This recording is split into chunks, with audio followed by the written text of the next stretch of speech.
All right, live for the first time ever for me.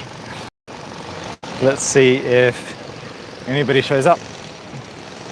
So I'm currently on the beach at Da Nang. It's a bit windy, so hopefully the noise cancelling is working, and you can let me know if it is.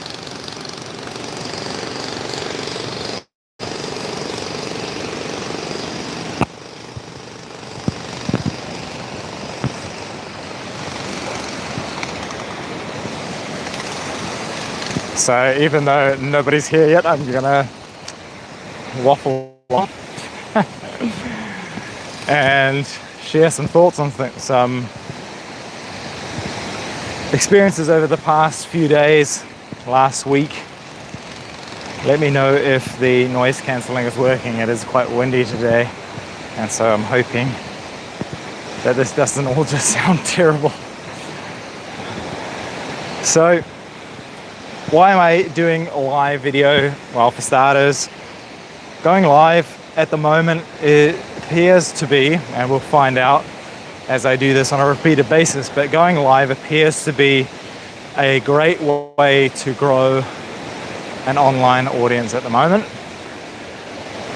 People like Alex Hormozy are really going hard on lives, going for this sort of authentic, unedited, unrestricted way of communicating with you, the lovely listener and viewer. That, let me just take my shoes off.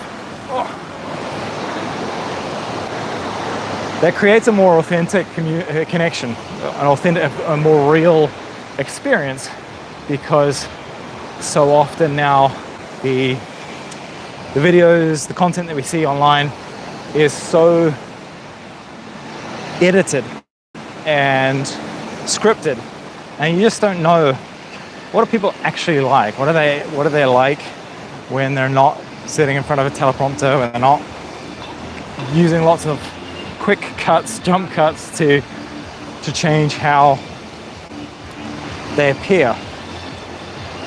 What's the quality of somebody's thoughts when it's not scripted? And I think that that's something that's becoming more and more valuable, more and more desirable for people, because otherwise, how do you know what's real? How do you know what's true? This ability to be able to trust people is becoming harder and harder, especially with like AI. And so we want to find new ways of making that possible. And we've got a couple of viewers. Hello. So I'm curious it's kind of this weird one-way street at the moment. I can't see you, but you can see me. So thanks for being here. I'm just explaining what the reason for why I'm doing this live, and because it's the first time I've ever gone live, and talking about the importance of like creating that authentic communication, that authentic relationship with the viewer. Because and by the way, if you can, I don't know if I can see that here. God, I feel like a grandpa at the moment using technology, but if you can let me know what the audio quality is like, because it's quite windy here. I don't know if you can actually hear me, but I'm not even sure if you can let me know and whether I can even see that. Let me just check. Just looking at it like an old person. So funny. Well, I can't see if you comment. So anyway, hopefully you can understand me and the wind noise is not too bad. But anyway, I was talking about the importance of why going live, why are these live platforms so popular now, is because the lack of the ability to build trust online has become so much harder, and nobody knows what people are really like if they're away from the teleprompter, if they're not highly edited videos. And so I wanted to do more of these live videos to connect with you and to have some proper conversations, to be able to share my thoughts in a way that is actually meaningful, honest, real, unpolished, unscripted. Whether that's going to be to my benefit or not, we'll see. Hopefully it is to your benefit. So I've just been taking part in a Nomad Festival here in Da Nang the past week, and I think this ability to be able to communicate with your audience in a way that is valuable is really important and not that easy to do. So I'll just share with you some of my experience from the past week, because I learned a lot from these speeches and this Nomad Fest in general. And a lot of what I learned was what not to do, how not to connect with an audience. And so if you're somebody who is looking to create content, or somebody who's wanting to do workshops, be able to connect with people for your business or your personal life, then maybe this is useful for you. So the biggest thing that I learned from the past week is that if you are giving a speech in front of people, you have an audience, you have a captive audience that are there to learn something, you need to be able to communicate to them in the first couple of minutes of getting on stage and talking to them why it is that we're there. Why is the audience there? What are they going to learn from listening to your speech? Create relevance. Because without relevance, the audience is left wondering, why are we listening to this? You know, you might be able to impart a whole lot of really great insights, but if the audience doesn't understand what's in it for them and why they should be paying attention, then the whole time you're delivering this amazing value, they're still going to be asking themselves, yeah, why is this relevant to me? And they won't be paying attention to what you're actually talking about. And this is something I saw a lot of people fail to do in their speeches. What they did is they got in front of the audience and they just started talking about them, their story, why they're doing what they're doing, how great they are, all of this sort of stuff. And we've got some reactions. Oh, great. So I do get to see what you guys say and think of what I'm talking about. I'm going to sit down here. Like I said, so I'm just at the beach here in Da Nang, beautiful, and see what you guys are commenting. Gosh, I don't know what my hair is doing, but anyway, let me see. So, hello, Phuong Nam, sorry, I'm going to butcher the names, but hello, good to have you here. So what I was saying, being able to create relevance, being able to let the audience know, let the person across from you, this goes for whether you're speaking to somebody one-on-one or whether you're speaking to a group of people, an audience online. The first thing you have to do before you get into your spiel about what you do and how you can help the audience is you need to be able to create that relevance. You need to be able to communicate to people why they should care, what is in it for them. And it's so funny that we forget this when we're talking, or at least these speakers, professional speakers, so many of them, like 95% of them, fail to do this. They fail to communicate to the audience why the audience should care and why they should pay attention to them. And what that meant is that the rest of their speech was, firstly, it ended up being just an ego show and people were just there to talk about themselves. But also it meant that people were left wondering, why is this important for me? When if you communicate that at the beginning, communicate, hey, this is why you should pay attention, this is why you should care, then it's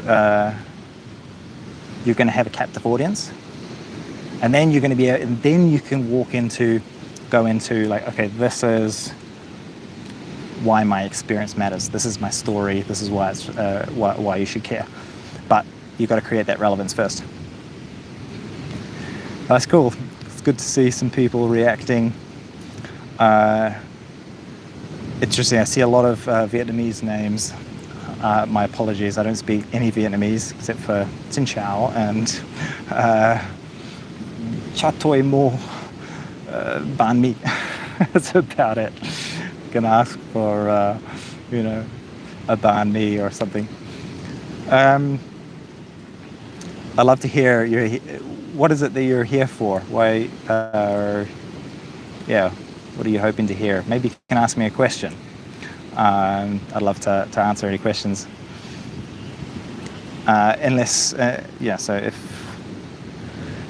Until somebody does that. Basically, I thought I would, this whole live, the point of this, but partly it's exposure for me, getting used to being on camera, being live and connecting with an audience in a more authentic way. I think also when it comes to being, if we think about like building a business, what is necessary in today's age in order to be able to build a business? Well, in order to be able to build a business, you have to have people to sell to you. And so many entrepreneurs go about this the wrong way. They go and they create this great product, but they don't figure out whether anybody actually wants it. And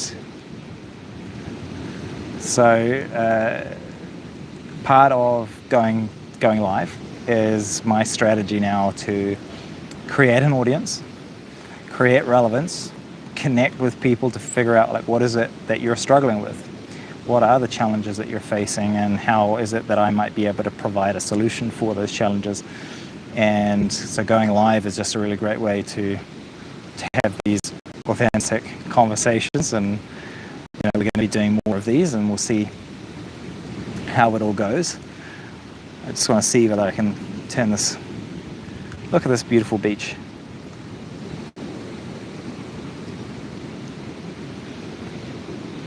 It is paradise here.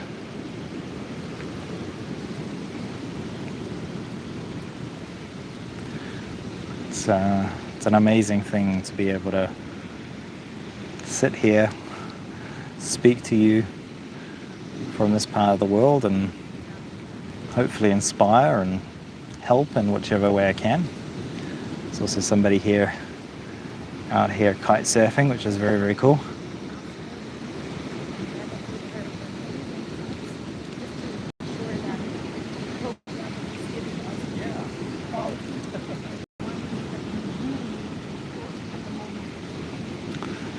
So,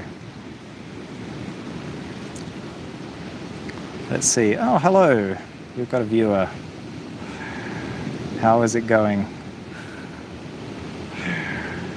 You want to introduce yourself in the chat? Be cool to know who's watching, and ask any questions.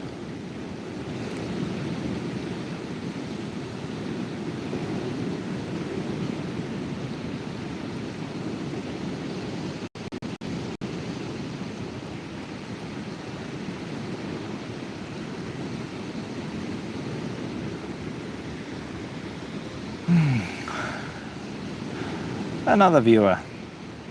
Hey, how's it going? Want to introduce yourself in the comments? It's kind of weird not being able to see you and know that you're seeing me, but I'd love to know who's watching and where you come from and connect with you.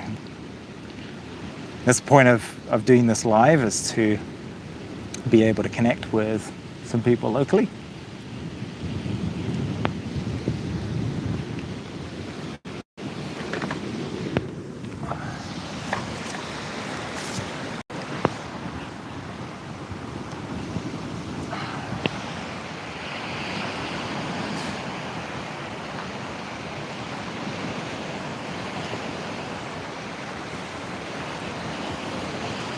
So we're back out into the sun and the wind. Hopefully you can see and hear me enough. The wind is potentially a bother.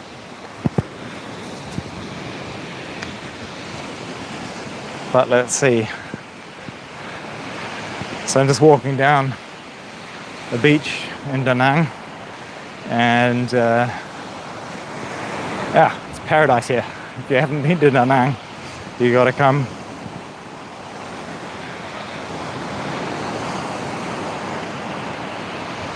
So I want to talk about so one of the things that I'm most passionate about is the power of the human mind and human psychology and human behavior. And the reason for that is because, well, I've seen what happens when you master your own psychology, when you master how you think, feel, and act.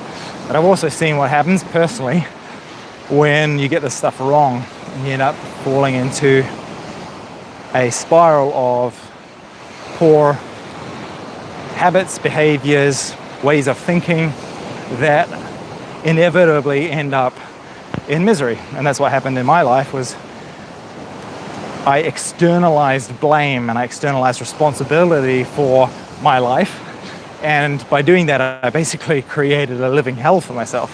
I created a place where I broke up with my long-term partner. I lost a whole lot of money, about £35,000. In a matter of a week or so, I got severely depressed and suicidal. I saw what happens when you don't know how to be in control of your thoughts. You don't know how to regulate your emotions and your nervous system, and where that all leads. And on the flip side of that, the people that are most successful in life, and I don't mean just financially successful, although they definitely count, but I mean the people that are successful on multiple dimensions. They're successful in their businesses, they're successful in their relationships, personal and professional. They are fulfilled, they have some sort of higher aim, some higher mission. People that are really, truly successful on multiple dimensions are successful because they understand the power of their own mind. They understand the power in the automatic thoughts and behaviors that we all demonstrate, right? This is human nature, is that we think in terms of stories. We have these narratives. Maybe you've got like an internal critic that tells you certain things like you're not good enough, you're not a sporty person, you're an introvert, you're shy. You know, you have these patterns of thought that play on repeat. And those thoughts are often, they start out consciously, but they end up being unconscious, but they're happening in the background all of the time. And what they do is they impact the way that you feel about yourself, and they impact how you see yourself. They impact what your identity is, right? Because if you're telling yourself, I'm not a sporty person, for example, you're identifying with not being a sporty person. Well, what does that mean? Well, it means you're not going to be looking after yourself. You're not going to be working out, all these sorts of things. And so when you start to recognize that the reality that you exist in, the life that you've built for yourself, is a result of the thoughts that you tell yourself, right? It is a mirror. It's a mirror of the decisions that you make, and the decisions you make are a reflection of the thoughts, the internal dialogue that you have, the way that you feel. All of that impacts how you act, the decisions that you make. And so once you recognize that, then you can start taking real conscious control of your life. Because if everything is a reflection of your decisions and you're unhappy with the reality, you're unhappy with your life, then you can start to recognize which decisions are leading to that reality, and you can start changing those decisions. You can make different, better decisions. And so I really see this ability to take control of your mind, your emotions, your nervous system, as being a fundamental way of creating the life that you want. And that's why I created my company and my brand, Fundamental, which is to say that the foundations of a great life, or a poor life for that matter, are psychological, they're mental, and taking conscious control of them leads you to being able to take conscious control of your life. And I think it's Carl Jung that says, until you make the unconscious conscious, now I'm butchering the saying. Until you make the unconscious conscious, you will be ruled by your thoughts, and you will call it fate. Call it fate. Now, that is not the direct quote. Don't hold me for that. I will find it out, and I don't know, make a better post about it. But essentially saying that we go through life a lot of the time believing that things are the way that they are because of luck, because of fate, because of fortune. We simply accept that, things are the way that they are through no fault or responsibility of my own, and there's nothing that I can do to change them. There's nothing I can do to influence them, and that is just simply false. But if you have that belief that your life is just a reflection of fate and luck and fortune, and there's nothing you can do to influence, or very, very little, then that's how you're going to end up living, right? You're not going to take control and responsibility for your life, and you're not going to change anything. And so the first step to doing anything is having the awareness that you can do something, right? It's the reason that things like meditation are so important. It's because you have to be aware of a problem in order to be able to change it. If you're not aware, you can't really do much about it. Or you're relying on something to change outside of yourself. Oh, this is cool. I'll show you this because they're bringing in a net here.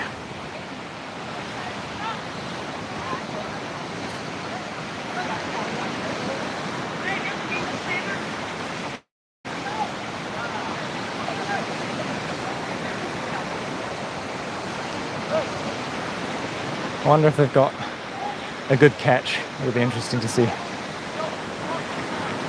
Got a couple of windsurfers. Not windsurfers, kite surfers. Very cool. I've always wanted to do that. At some point I will.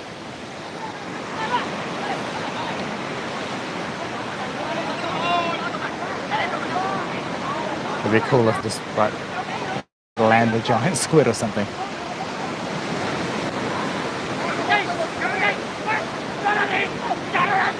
Oh, he's very intense. Oh, he's not happy. We get in there. Oh, what do we got? Have they caught anything?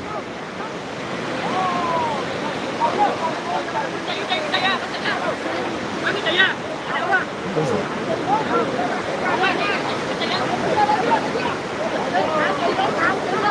I have no idea. I can't see any fish in there. I don't know. Is that some sort of jellyfish? It is. That's like a big jellyfish. Ooh, that's a very... Ooh, what is that?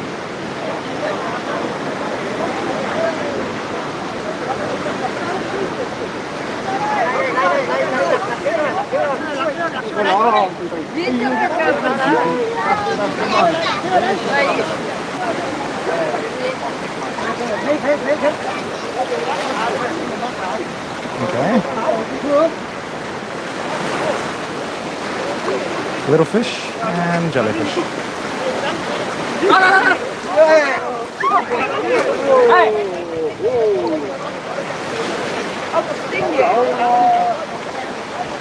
I don't want to get too close to that.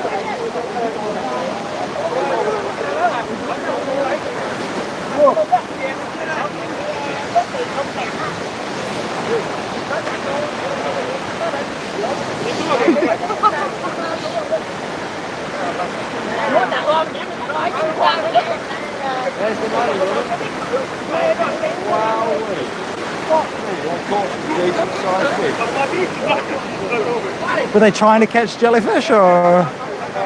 Octopus. I think that's other thing's octopus, isn't it? Where? Over there. I thought they were all jellyfish, apart from the tiny little This thing. great big fucker. What's this great big fucker? What's that thing? I thought that was a jellyfish of some sort. No idea. I don't fucking know. Size of it. No, look, it looks like a jellyfish of some sort. You reckon? Right? Yeah. They're taking them out. They don't want them, do they? No, I don't think so. Ooh. Yeah, They want the halls for the fish. I mean, the fish are so small. Right? So I agree. It's only about what, £100 worth. It's about 15 men to feed. I mean, tenner per like man. like sardines, huh? Yeah, exactly. They must. Okay, so they're keeping them for some reason. Oh, they do. They do sometimes eat them. They make sort of like jellyfish soup and stuff. Yeah, they're collecting them. Yeah. So they didn't get any big fish, did they? No. All that work. Well, that's a lot of work. That was a small amount of work. No. At Well, least quite 10 a few. of them. Quite a few of the little ones, though. Yeah. But A couple of kilos there. Yeah. What do you do? Like, do you just deep fry them? Because you can't exactly gut them or fillet them, can you? Chuck them on the barbie, haven't you? Yeah, you'd have That's to. just dinner for the family, isn't it? Yeah. You can't take that to a supermarket and sell it. It's not Exactly. enough there, is it? I mean, I think those are just jellyfish. They're but big fuckers. Why are they getting so excited? I don't know. I don't know if they. Well, because sometimes they do make. They do eat some jellyfish. Like they make some sort of like jellyfish soup and stuff. I don't know. I don't know whether like I'm completely ignorant to this. I don't know if they do anything with I this. thought that was octopus, you see. No. That's definitely not. I don't know if there's some sort of octopus in there, but Oh, so it's all the little fish they're getting excited about. yeah, maybe, yeah. Yeah, but they're only 3 or 4 kilograms. Maybe 5 That's what I was thinking. Well, I don't know. I think there's probably a few more in there than that. You reckon 4 or 5 keys? So I think, but What are they, scraps? yeah, basically. I don't know. Like, I was just wondering how you prepare them or how they eat them, because you don't exactly fillet them. But are they like a sardine where the bones are so soft that you just eat them? Yeah, straight to the market, I reckon. You reckon? Yeah, I do as well. But it's not a massive catch for a lot of work, right? Yeah. Oh, there you go. They've got a decent sized fish there. Yeah, in his hand. Not bad. Nice size.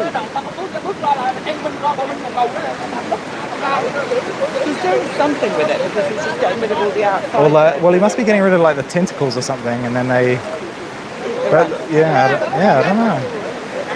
Ooh. Quite exciting to watch. It's very interesting to watch, isn't it? Yeah. So to see how the locals go about it. Yeah. I don't know if those bits then sting at all, He or. said don't go near it because it can sting. They don't. Okay. Yeah. But they're going near it. Yeah, that's what I was wondering. It's like, Yeah. I mean, there's quite a hole there. Wow. That's not a bad little hole.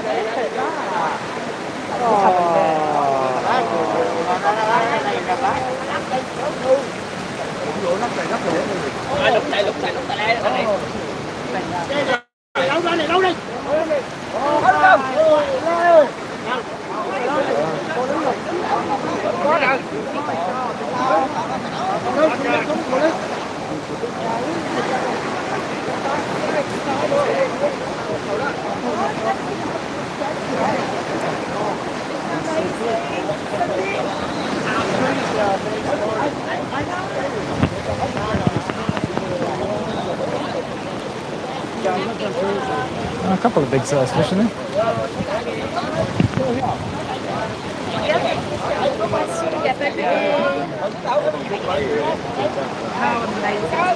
Yeah, there are a few big fish in there though. Yeah, there are a few good eating in there. See that?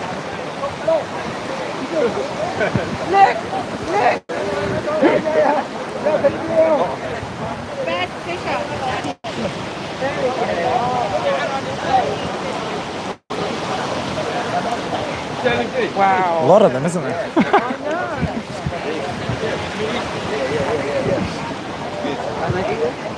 Yeah, Very cool. they barbecue. Yeah. Oh, this is good.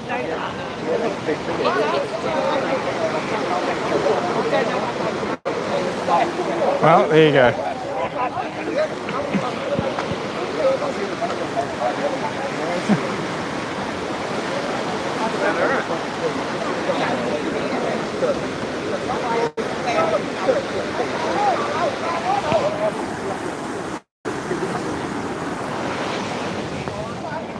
Well, that's kind of cool to see.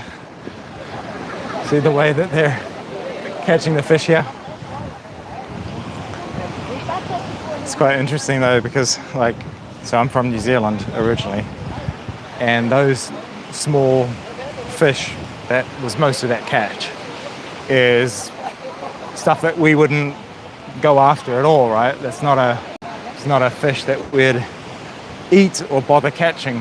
We only go, for the bigger fish. They had a couple of good-sized fish in there as well, but interesting how different cultures do things differently. Like those fish, that's exactly what they were after, as far as I can tell. And I don't know if we've got any Vietnamese in the audience, but maybe you can comment what those fish are and how you prepare them. How do you eat those ones?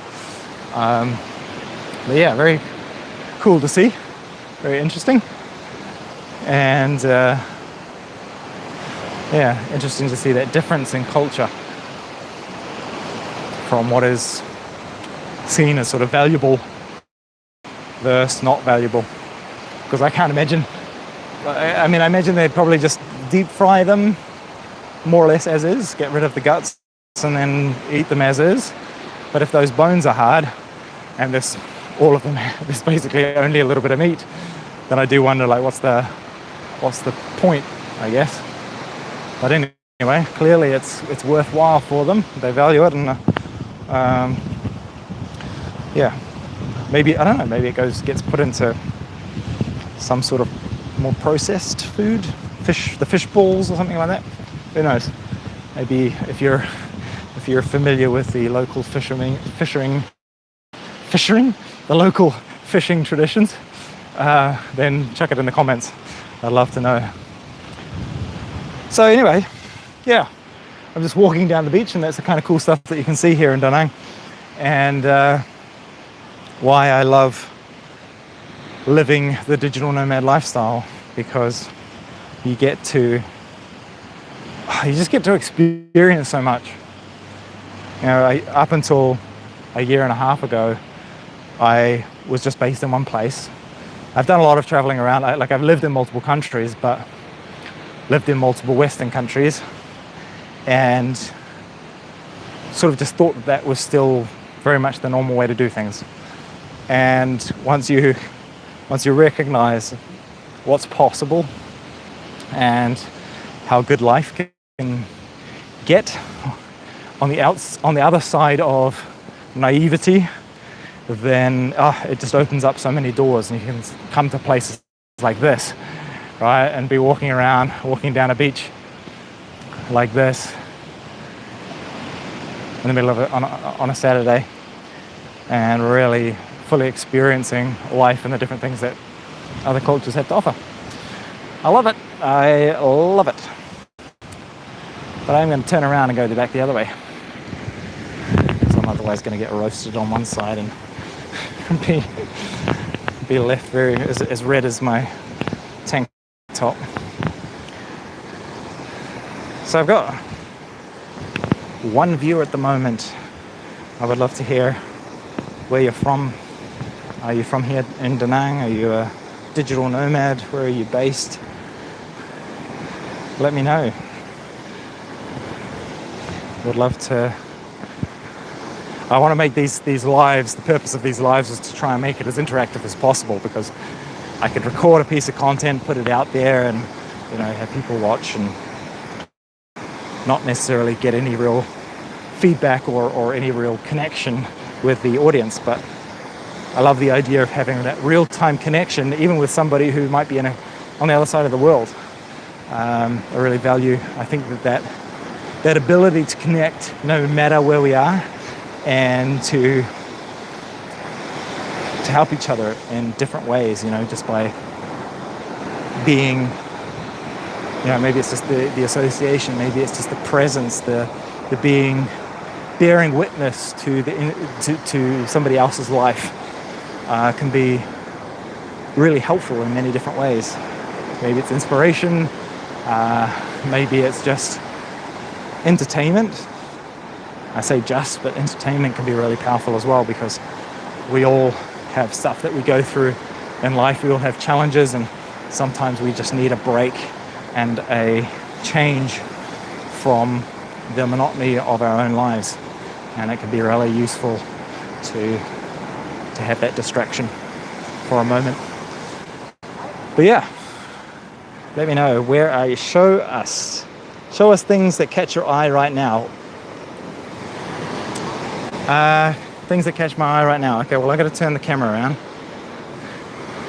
So at the moment, it's interesting, they're going tidying up the net, and what's catching my eye at the moment is the amount of little fish that are actually trapped in the net. So they've obviously been in the net already. They've died, I assume. They're not kicking anymore. But there's loads and loads of them. I don't know if the camera will pick them up, but you can see them wrapped up in the net, and these guys are going through, freeing them from the net. And yeah, little fishies. Looks like a lot of work, an awful lot of work to get.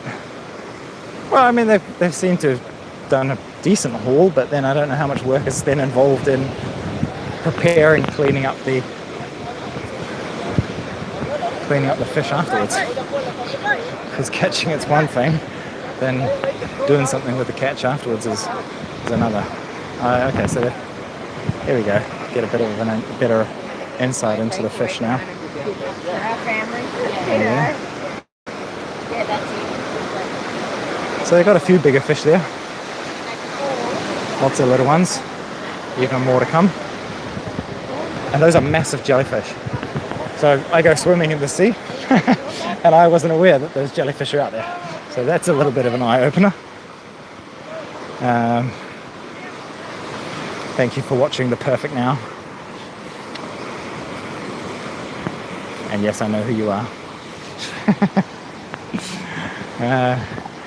It's good. I've got one loyal fan. You probably got me on mute. You're watching, but you got me on mute. Anyway, what a beautiful day. What a beautiful place. I love the fact that, you know, just walking down the beach and just get to stumble upon local fishermen. Or if you're Sam Smith, fisher them. If you're a woke idiot, it's fisher them. Catching, hauling in their catch for the day. So it's very cool. I do have to say, I've got to get out of the sun at some point. I'm probably melting. And I regret being in the sun for so long. My pasty white skin can only handle so much. And we're back to me. So what else is catching my eye at the moment? I don't know, everything's catching my eye. It's a beautiful, beautiful day, beautiful place. I know I can't be perfect too much now that I know who's watching.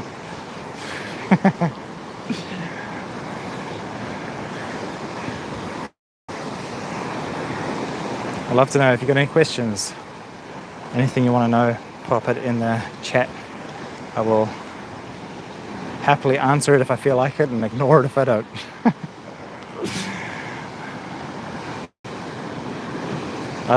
Do you like going to the beach? Who here likes going to the beach? And if you like going to the beach, are you the kind of person that goes to the beach to sunbathe? Or are you the kind of person that goes to the beach to surf or to do I don't know. Tell me, what's your water sport of choice? Myself, I'm not a surfer. I tried surfing when I was a child or a teenager. I got whacked over the back of the head with the surfboard a few too many times and decided it wasn't really for me. So yeah, I do want to try it again, but I'm more into just swimming, bodyboarding as well, and I love windsurfing and want to get into kite surfing at some point as well. But I'm definitely not the go to the beach to tan kind of person. I find that far too boring. But yeah, let me know. What do you love to do at the beach? I've got any comments.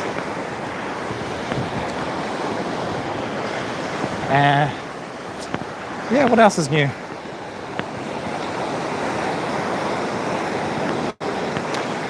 So I started this live talking a little bit more about public speaking and communication and how to go about it in a way that is better or in a way that doesn't suck. And my experience recently with some of the events here in Da Nang. The next thing I would love to talk about, which is something that's really, I believe is important for everybody, or should be important for everybody, including you, is the importance of a personal brand. And personal brand is something that I think it's a term that gets thrown around, and a lot of people, because it's brand, the word brand is in there, a lot of people who don't have a business perhaps don't see the importance or the necessity for building a personal brand. But I want to help change that, because you can think of a personal brand as just another word or a term for reputation. That's what it is. It's another term for reputation. Being by the ocean calms me. Beautiful.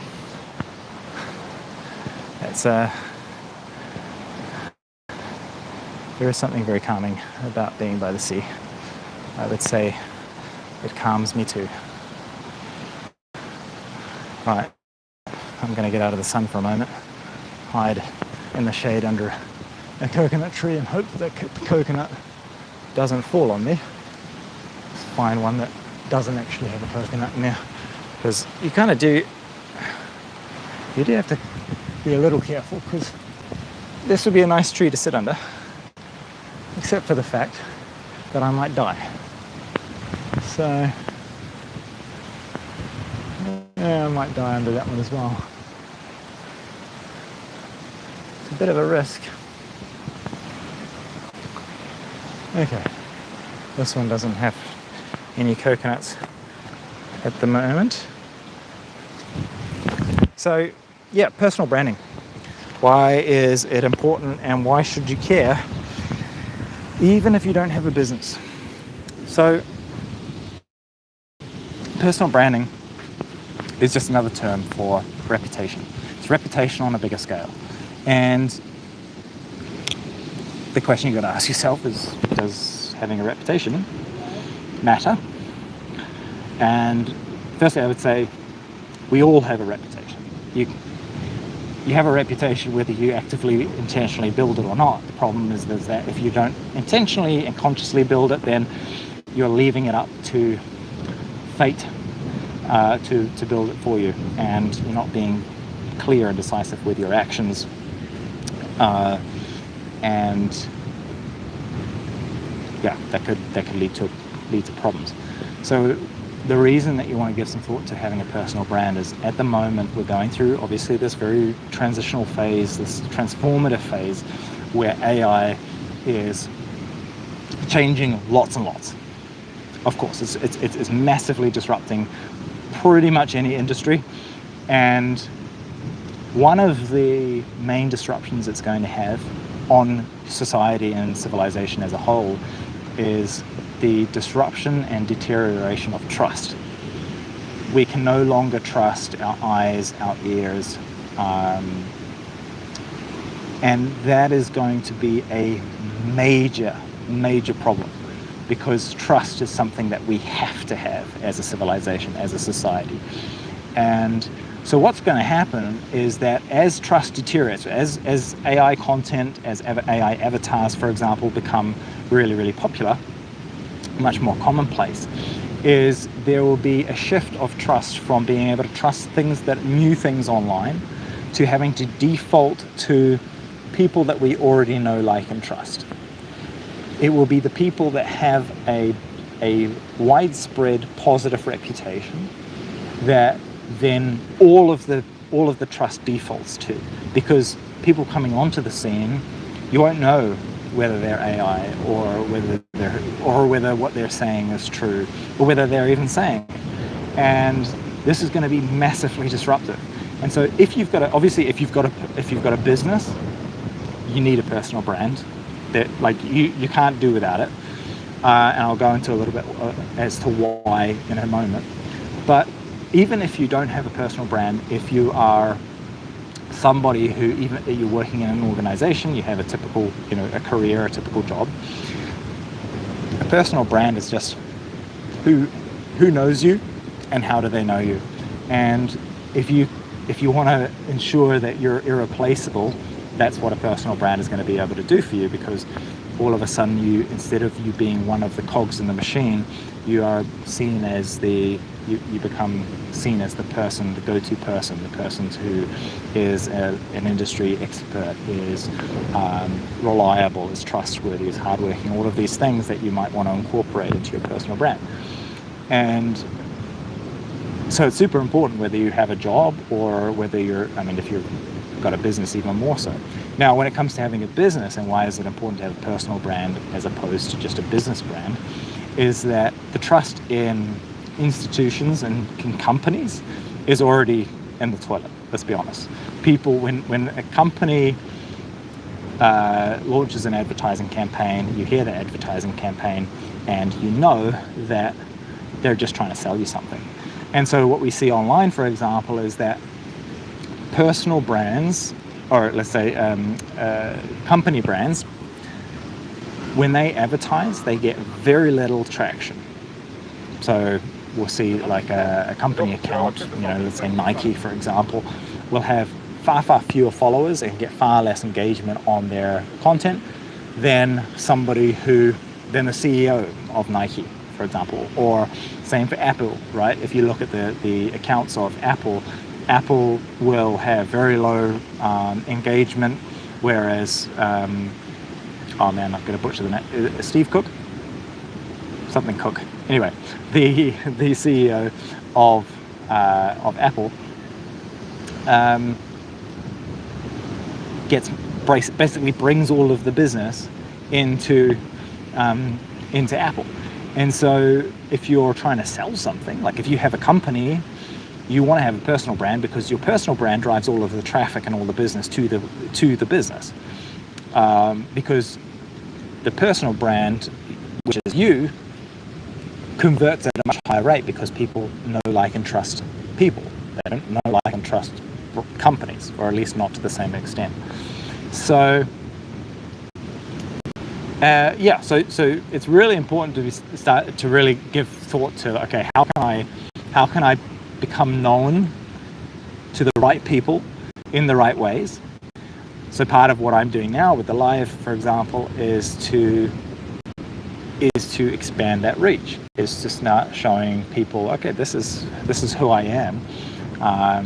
These are my thoughts on things. Let's connect in a more authentic, more real way through the platform that is live YouTube, Instagram, TikTok, because that's how we can start to build that trust. So, worth giving some thought to. It's certainly something that's on my mind at the moment. Is like, okay, how can I expand my personal brand? What do I want that personal brand to be? What do I want to be known for? There are plenty of people out there who are wanting to be known just for the sake of being known. That's not really my thing. But what do you want to be known for? And a really great part of this is when you start giving thought to, okay, what do I want my personal brand to be about? What do I want to be known for? Is you start thinking in terms of your future self as well, because you're in a current state right now, and there are certain behaviors that you have, there are certain ways that you feel about yourself as it relates to your sense of self-worth, your self-esteem, your ability to earn money, to be successful, all of these things. And when you start to think about, okay, what do I want to be known for? Then you can start to also give consideration to how could I develop myself in a certain way, in a way that means I'm become known for things that are positive, that are desirable. And you can start to not only build the personal brand, but alongside it, you build your own identity. You start shaping who you are in an intentional and a meaningful way that sets you up really well for the future. So it's kind of a two birds with one stone sort of deal. Because we need to. This brings me back to the original discussion I was having on here around consciousness and being aware and being intentional about how we act and how we show up in the world. We want to be able to, or we need to be able to live intentionally, because if we don't, that just means that wherever we end up is just by chance and we have no control over it, and therefore we're leaving it up to luck that we end up somewhere that we want to be, that we like. And I personally don't like leaving things up to chance when it comes to my life. I have faith that things will work out, but I also understand that it's my responsibility to do my part to make things work out. And that starts by being intentional, being conscious of where am I headed, where do I want to head, who am I becoming. Start from that place of identity, and that is the identity is the key to everything else, because your reality is a reflection of who you are. It's not a reflection of what you want. This is something that the manifestation people sometimes get wrong, is the way to manifest the life that you want is by becoming the person who naturally has those things. So if you want to be in a world where you've got a lot of wealth and you're financially secure, you've got the family and the friends that you want, you feel good about yourself, you feel fulfilled, and you need to ask yourself, okay, what would a person who has all of those things look like, feel like, think like, behave like? And you start putting yourself into that position in your mind. You start to become that person, and the results come naturally. They have to. You can't show up in the world in a way that is conducive or is aligned with those things and not get the results. It's just a matter of time. So anyway, we're coming to the end of my time here. I'm going to call it a day. It's been fun. I'll see you again tomorrow for another live. And I don't know, maybe I'll try it on TikTok. If you haven't already, you can go and follow me on TikTok as well. Joel Ryan R on TikTok, and Ryan with a Y. And maybe I'll do a live there, maybe I'll do a live here again tomorrow. We'll see. But yeah, I will see you tomorrow. If you got any questions, I would love to hear them. Pop them in the chat. And yeah, I'll see you in the next one. All right, peace. And now I've got to see how to end this. That's cool.